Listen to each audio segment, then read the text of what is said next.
बेटी तुम सिर्फ विदा हो रही हो लेकिन कभी पराई नहीं होगी। जब मेरा 2 ND क्लास का रिजल्ट आया तो पापा ने मुझे मेरी मनपसंद डॉल लेकर दी जो आज भी मेरे पास है। उस समय मुझे साइकिल चलने का शौक पैदा हो गया था। पापा ने मुझसे पूछा कि क्या तुम चला लोगी साइकिल, तो मैंने भी कह दिया हाँ चला लूंगी। बस फिर क्या था, फौरन पापा ने मेरी फरमाइश पूरी कर दी, एक प्यारी सी साइकिल ला कर दे दी। लेकिन उस समय समस्या ये थी कि सिखाएगा कौन।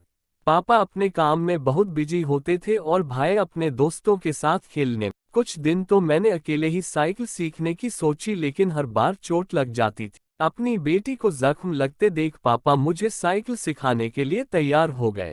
वो हर रोज शाम को मुझे साइकिल सीखने ले जाते और उस समय मेरा डर बिल्कुल खत्म हो जाता क्योंकि मैं जानती थी कि पापा साथ में है और अगर मैं गिरने लगूंगी तो पापा संभाल लेंगे। जब साइकिल थोड़ा थोड़ा चलानी आ गई तो एक मोड़ पर आकर मैं गिर गई।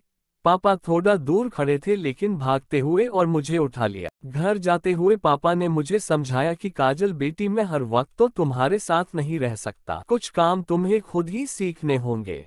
मैं अगर तुम्हारे पास ना भी हो तो तुम्हारे साथ हमेशा रहूंगा। जब भी तुम्हें मेरी जरूरत हो तो सोच लेना कि मैं तुम्हारे आसपास ही हूँ। उस वक्त तो मैं बहुत छोटी थी इसलिए उन बातों को समझ नहीं पाई लेकिन आज समझ आती है। पापा ने मुझे समझदार ही नहीं बल्कि आत्मनिर्भर भी बनाया। आज मैं एक बड़ी कंपनी में नौकरी करती हूँ और मेरी शादी हो चुकी है।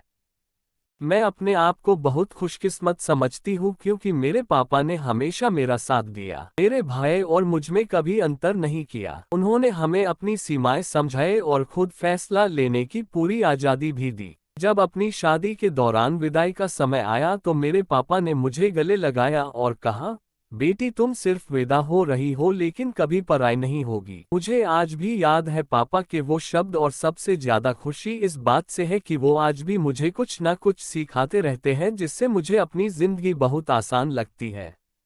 मैं चाहती हूँ कि मेरे पापा का साथ मुझे पूरी जिंदगी मिलता रहे। Love your dad.